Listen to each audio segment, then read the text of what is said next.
Du plus profond de mon cœur, je veux vraiment vous dire merci. On n'est pas toutes et tous dans l'univers politique des femmes ou des hommes politiques professionnels. On est pour beaucoup d'entre nous, du moins dans cette majorité, des gens qui sont engagés assez récemment, ça fait moins de 10 ans, et qui, pour certains dont je fais partie, étaient dans l'entreprise. Et merci aux députés qui nous rejoignent. Je vois Marc Ferracci qui est très engagé sur ces enjeux depuis toujours, Denis Da Silva et d'autres. Et j'ai à cœur de vous dire combien ça fait du bien, et c'est bien pour ça que je vous dis merci, parce que quand on n'est pas un politicien professionnel, on est parfois un peu chamboulé, un peu bousculé ces derniers temps par ce qui se passe. Et vous voyez, on dit souvent l'expression avoir un agenda de ministre ou un agenda de Saïd Hamouche ou Moussa Camara, je vous l'accorde. Mais on enchaîne beaucoup de choses dans les journées. Et vous voyez, juste avant, j'avais avec les députés évidemment les questions d'actualité au gouvernement. Et en fait, je suis venu ici sans transition. Et que ça fait du bien. Positif. C'est pas que positif, parce que positif, t'as un côté parfois qui peut être un peu naïf, ce qui n'est pas ici. C'est pas positif, naïf, c'est positif de volonté. Ça arrange plein de gens de surligner les clivages, de surligner les impossibles, de mettre en avant les blocages, de peindre une société telle que ça l'arrangerait sûrement qu'elle soit. Encore plus en opposition, encore plus les salariés contre les patrons, encore plus la couleur des uns contre la couleur des autres, les religions des uns contre les religions des autres.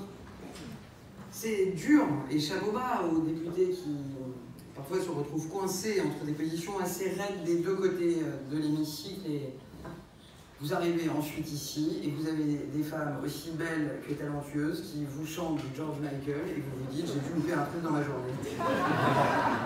Je viens de quitter un endroit où je me mettais presque les mains sur les oreilles tellement parfois ça hurle. Et je vous retrouve, vous qui êtes au cœur de la vraie vie et qui faisez plus que vous ne causez. Et vraiment, ça fait du bien. Alors je vous explique, j'ai un beau discours de 10 pages. Je veux remercier mes équipes parce qu'ils y passent du temps. Et puis quand tu viens d'écouter George Michael, c'est délicat. Soit certains vont s'endormir, ce qui serait dommage, mais la journée a été longue et chargée. Et donc je me dis, c'est pas forcément le plus adéquat. Je dis juste un truc, Saïd. Je m'engage, et j'engage Bercy sur le contrat impact dont vous êtes porteur, à faire en sorte, Géraldine, vous le savez aussi, que la convention de financement, les SIOUX, arrive enfin et que ça déroule. Donc ça, c'est un engagement.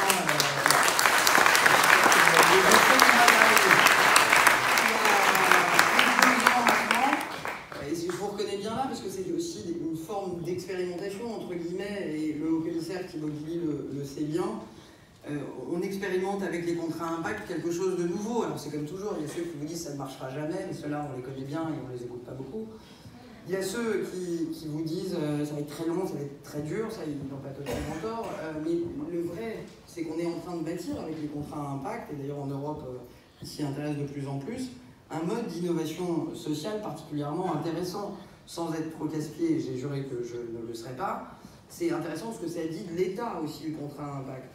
N'est-ce pas, Thibaudy, et je sais ton engagement sur ces sujets. Ça dit quoi? Ça dit que parfois, on n'est pas les meilleurs pour accompagner ou gérer certains sujets. Et qu'il y a dans notre pays des forces vives, des assos, des acteurs de l'ESS, des entreprises qui ont envie de se bouger pour traiter ce sujet et qui le font, pour la plupart, beaucoup mieux que parfois ne le ferait l'État. Et donc, plutôt que d'essayer de tout faire de façon, je dirais, dévorante, l'État remet une partie de son action à des acteurs qui sont plus efficaces, avec les financements qui vont avec et les investisseurs, pour enclencher un certain nombre de chantiers et de politiques publiques. Ça n'est pas rien d'admettre que parfois l'État est moins bon, ou peut aller moins loin, ou de façon moins personnalisée, moins précise que le font des acteurs du monde associatif ou des acteurs au sein de l'entreprise. Donc c'est vrai qu'on va continuer à se battre. Je me dois, même si je ne lis pas mon discours, mais je sais que vous êtes aussi suivi, et Saïd Hamouche le mentionne toujours, par beaucoup d'entreprises. C'est quand même, franchement, j'en connais beaucoup qui seraient jaloux, quoi. C'est quand même très impressionnant. Merci à toutes les boîtes qui sont ici, on peut les applaudir. Merci quand même aux entreprises.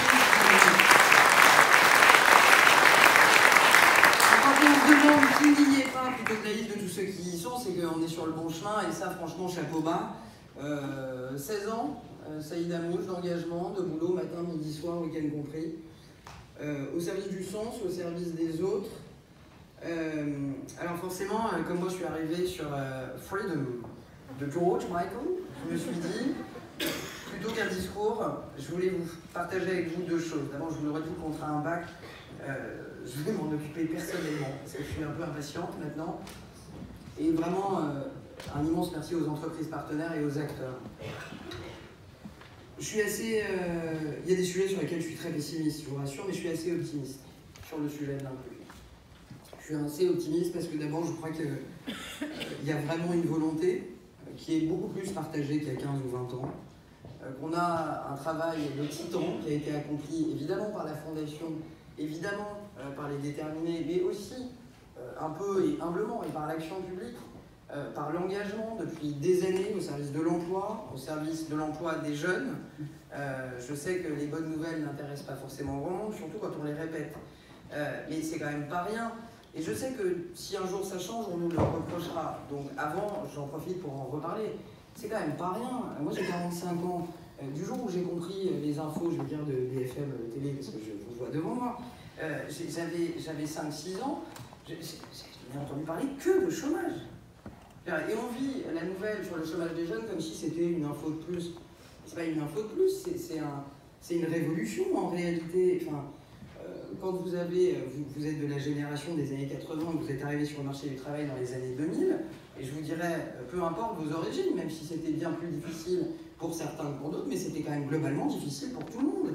Et c'est quand même tous ensemble, à commencer, parce que je le rappelle, ce sont toujours les entreprises qui recrutent les employés, ce qui est aussi un truc qu'il faut rappeler à l'Assemblée.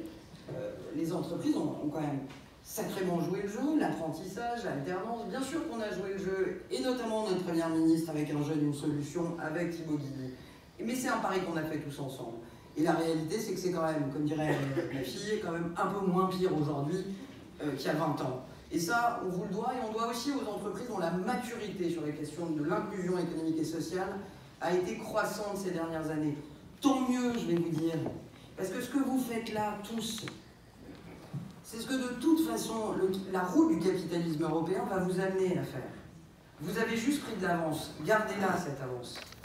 Mais c'est pas un mythe, l'extra-financier. C'est pas un mythe, l'ESG, comme on dit, environnemental, social et gouvernance. Et on verra, dans les 10 ans qui viennent, des très belles entreprises qui auront des difficultés à se financer. Parce qu'au plan social ou au plan de la gouvernance, elles n'auront pas écouté, entendu ce que des acteurs comme vous leur disent depuis des années. Pratiquer de l'inclusion sociale, c'est bon pour votre boîte, c'est bon pour votre compétitivité, et c'est bon pour votre responsabilité. Pas la responsabilité sociale, où on fait des beaux rapports annuels, on donne un peu de sous à une asso, on se dit j'ai rempli mon devoir. Non, non, non. Ça va être beaucoup plus compliqué avec des indicateurs. Ce sera aussi précis que votre communication financière, la communication extra-financière.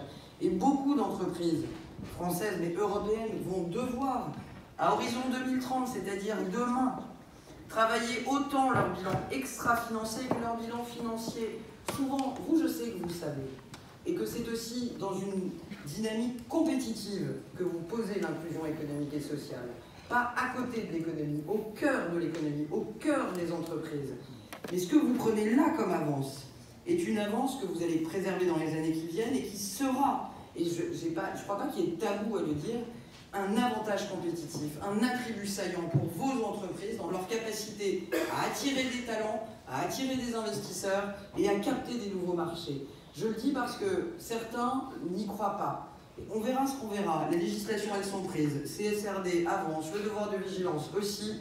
Et le continent européen n'a pas 150 voies de salut. Il sera le continent d'un capitalisme plus responsable, plus inclusif ou plus durable. Le cas échéant, il ne sera pas.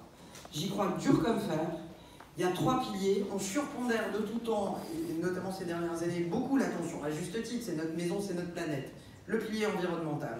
Mais le pilier social et de gouvernance, qui est celui que vous bâtissez, c'est un pilier indispensable humainement, mais c'est un pilier indispensable à la compétitivité des entreprises à venir.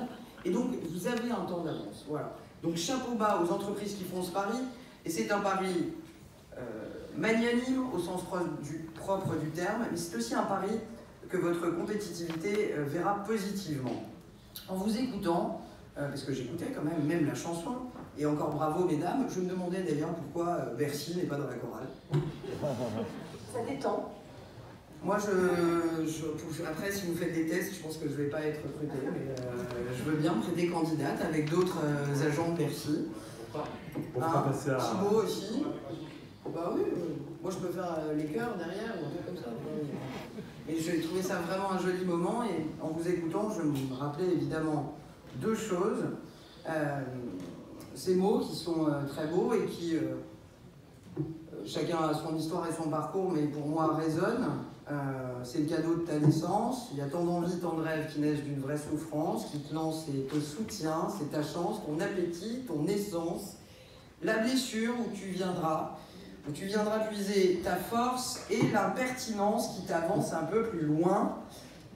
Évidemment, il avait raison, évidemment, elle est toujours aussi belle, cette chanson de Goldman, mais il y a dans la difficulté quelque chose d'absolument extraordinaire quand vous la dépassez. Voilà. Et beaucoup de gens, grâce à vous, grâce à votre engagement, dépassent la difficulté, dépassent ce qu'on a appelé à juste titre l'assignation à résidence. Et je parle en connaissance de cause, pas nécessairement sur l'assignation, mais sur les difficultés. La victoire, la réussite ont un goût absolument fantastique quand le chemin que vous avez fait est peut-être un peu plus long que celui des autres. Et je vous souhaite à toutes et tous de connaître ce sentiment un peu grisant, qui est qu'on est peut-être parti de plus loin, mais l'important c'est d'arriver, et c'est d'arriver bien. Et donc je veux vraiment vous remercier, et pour filer, j'espère qu'il n'y aura pas de Larsen, parce que moi, voilà, je voudrais vous dire ça. Ça va être un peu nul, parce que moi, j'ai pas la solo avec moi. Voilà, s'il vous plaît. Ça, c'est la conclusion. Le chemin sera pas facile, il sera même parfois pavé d'embûches. Mais gardez la foi. La foi, c'est pas une histoire de religion, ça vous a pas échappé, c'est une histoire de ça. Et en mon nom de citoyenne, et pour ça, merci du fond du cœur, Saïd Anouche, toutes les équipes, Géraldine, Moussa, tous ceux qui depuis des années vous battez et réussissez. Ce que vous faites est absolument formidable. Merci. Merci.